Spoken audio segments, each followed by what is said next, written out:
is Laura Turner, and I'm here with some of my animals to talk about what God called me to do and what my story is, and to share some of my animal ambassadors with you. An animal ambassador is an animal that may not actually be from where we live here in Tennessee, but is living here and goes to schools and Vacation Bible School and teaches lessons about those particular animals and their care, their habitat, and how we can help them. God created all kinds of animals, fish that live in the water, reptiles that go in the water and out, birds, mammals, and each one of them has a reason for being here, and they have their own stories, and each one of them is important. In the Bible it says God knows even when a sparrow falls to the ground. So all animals are amazing, and we're gonna share some of their stories with you. So first, animals kind of come my way because my calling is to kind of be around animals. I love animals. Some of them are my best friends, and I think maybe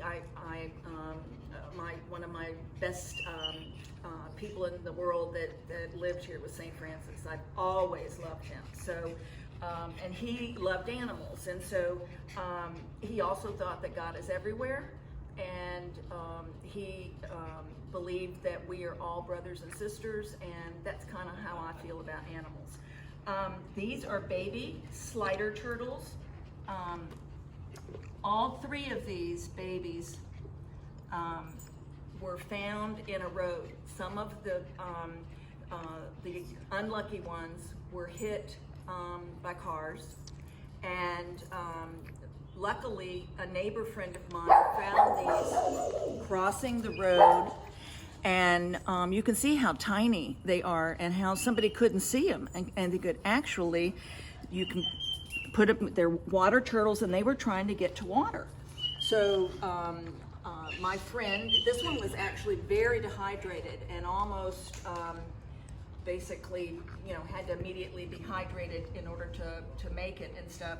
And turtles, these are born out of eggs, and they live in water, but they have to find it to water because their mother lays their eggs in a hole in the ground.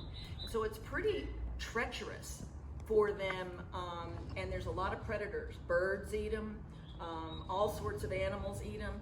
So we're gonna keep these safe, and then when they get about this big, and they can fend for themselves, we're gonna release them in the Harpeth River.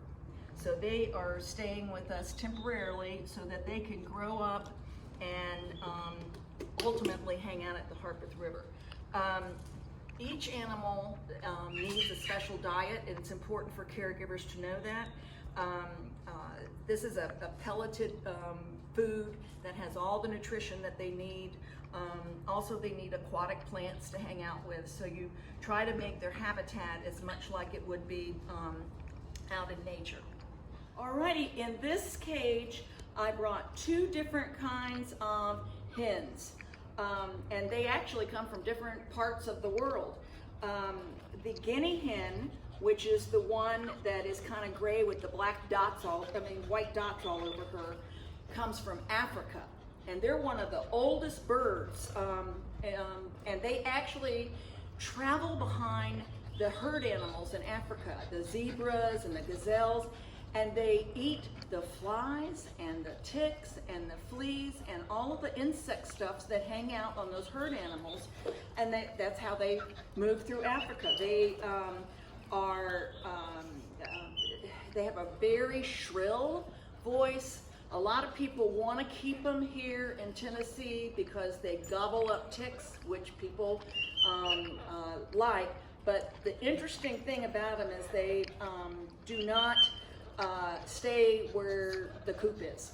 And a lot of people, guineas literally, run away. A baby guinea is called a keet, Keets, and they stay with the mother, who teaches them to roost in trees. But you really have to kind of have a special setup in order for guineas not to get away from you. And I think they're amazing because they're from Africa and they look different. Then this is a domestic chicken, and chickens have been domesticated, which means they've lived with humans and around humans for about 5,000 years. Obviously, humans thought they could, eat the eggs and also the bird. But this is a special bird because she's an Americana hen, and these are the blue eggs, and the other colored eggs are the ones that Americana hens lay, and they actually come from Chile. But chickens now are, all over the world, and there's just like people, there's so many different colors and breeds of them. They lay different colored eggs, and they actually, bond. And this was a keet not long ago, and this little chick have bonded together, and they were raised together for a couple of months in a situation that was not good for the guinea, and it broke the guinea's legs. So that's how they ended up with me. But chickens are amazing animals. A lot of people have them in their backyard now. They lay gorgeous eggs, which are very good for us to eat. Again, you need to give them the proper food. Always make sure they have water, and to protect them from predators. Fish are amazing animals, and there are so many different kinds in the ocean. I brought one of the fish from our fish tank at home. It's a Siamese fighting fish. And actually, they came from a country called Siam, which is over in Southeast Asia. It's now called Thailand. But they've become very popular in fish tanks. Sadly, you might see them in small little bowls in some pet stores. Basically, the ones that I have are females that I have kind of liberated from those little bowls, and they live in a 10-gallon tank. The reason that the males are called fighting fish is they do just that. They will literally fight to the death. So you never put one male beta or Siamese fighting fish in with another one. And they're beautiful. I love their colors. They come in all sorts of different colors. The sad thing is they really only live to be, maybe 3 years old. It could be all that fighting they do. But, you need the proper food, as you always do with an animal that is out of its natural habitat. In their natural habitat, they are basically meat eaters. They will eat little worms, shrimp, and mix it with a little plankton and stuff. But they're beautiful, and I just hate seeing them in those little jars and stuff. And there are people that are advocating for them that there should be a better way of pet stores housing Siamese fighting fish. So again, another amazing creature of God's. This is Ben. He's a leopard gecko. He's from the rocks in Asia and India. And he lives to 15 years, and he eats any insect that he can find. Well, and this is Maya. She has come to St. Paul's for so many Vacation Bible schools, and she's been blessed here for, it'll be 26 years this coming October. Maya is a yellow nape Amazon parrot. They come from Central America. They are on the highly endangered list in their native habitat. Sadly, people have caught them for the pet trade, and there are now laws that we've passed to protect them. She can live to be 60 to 80 years old. She normally is very talkative. They're very social animals, and that's the reason people like them, but they don't really realize the care that is needed. This is a teeny tiny cage. Maya has 3 cages that are very big, as tall as me, at home, and she's very intelligent. She has plenty of toys. You have to watch it. She's got very sharp talons on her feet where she can open, yeah, there you go, open up fruit, and her beak can open up a coconut. So it is, you know, how she gets around in they're arboreal creatures, which means they live in the tops of the canopy of trees. And that's why she hangs upside down like that, kind of like monkeys would.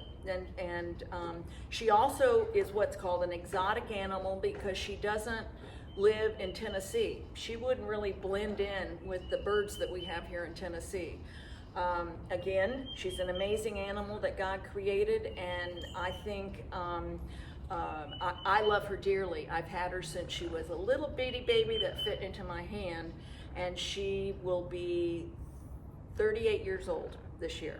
So she's older than my youngest actual child, Jackson, and my granddaughters. And when if I go to heaven anytime soon, my granddaughters will be taking care of her. So people need to understand that animals are a long-term commitment. Each one has their story, each one has their life expectancy, and we need to make sure that if we are a caregiver, that we are doing everything necessary to be good caregivers for the animals that God has put on this earth. All right, I have a little possum that has really been with me for 2 months. It came in with her brother. They were only about this big.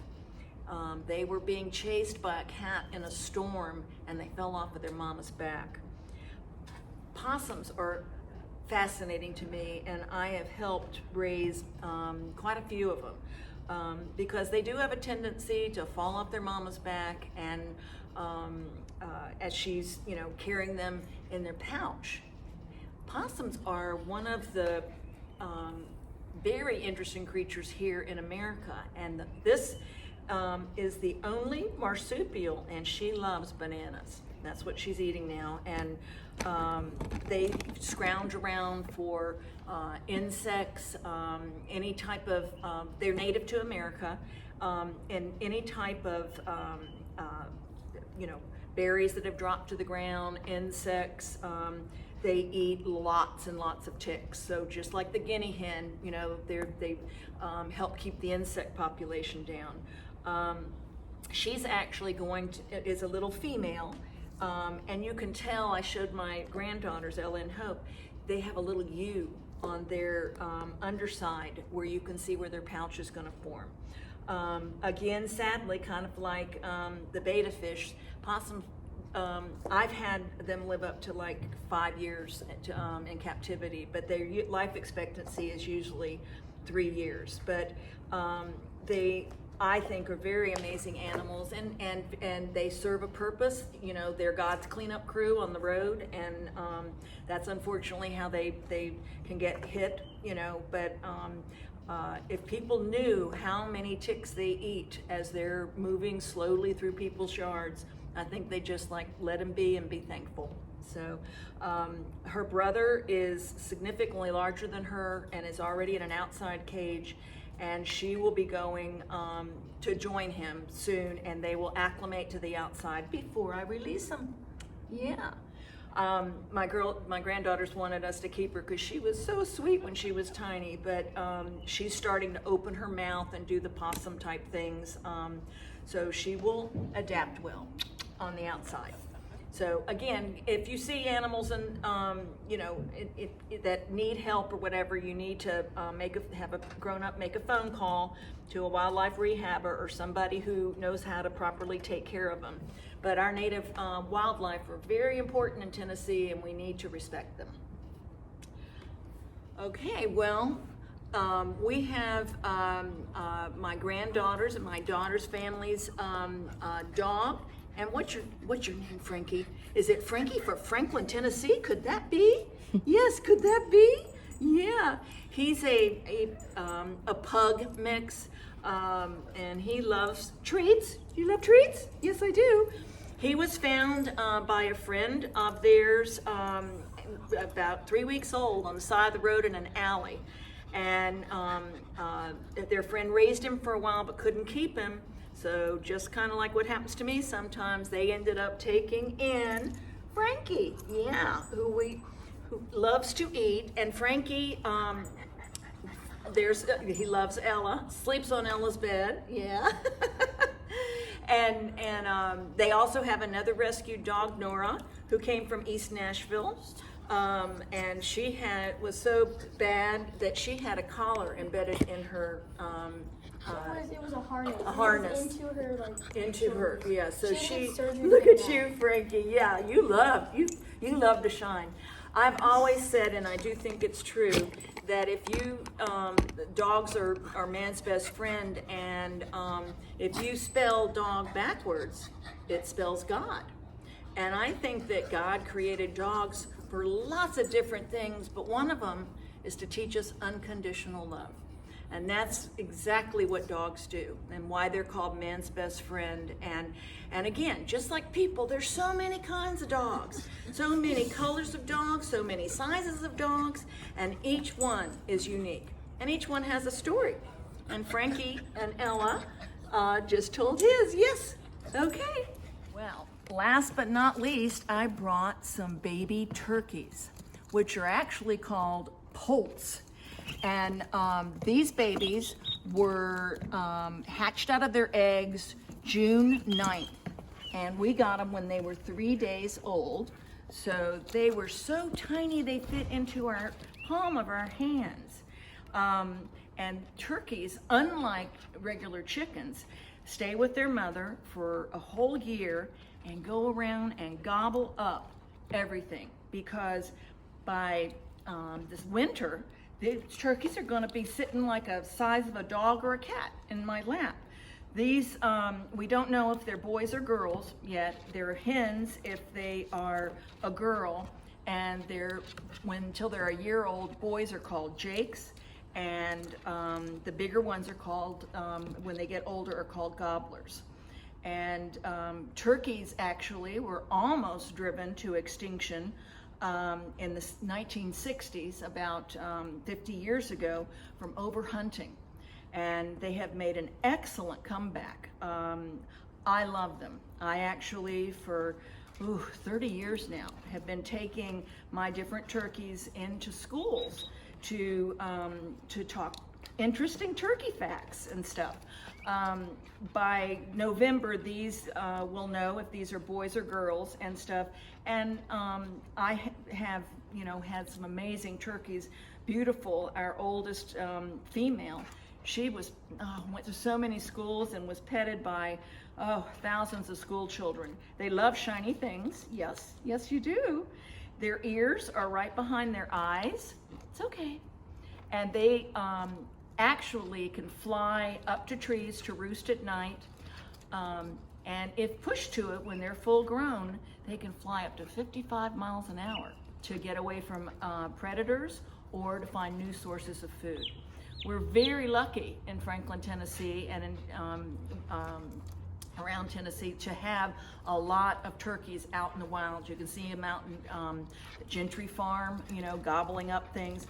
And that's exactly why they must call them, other than they do gobble, but they gobble up so much food because they grow very, very fast. They have very powerful wings. You can already see that I think this is going to be a little female.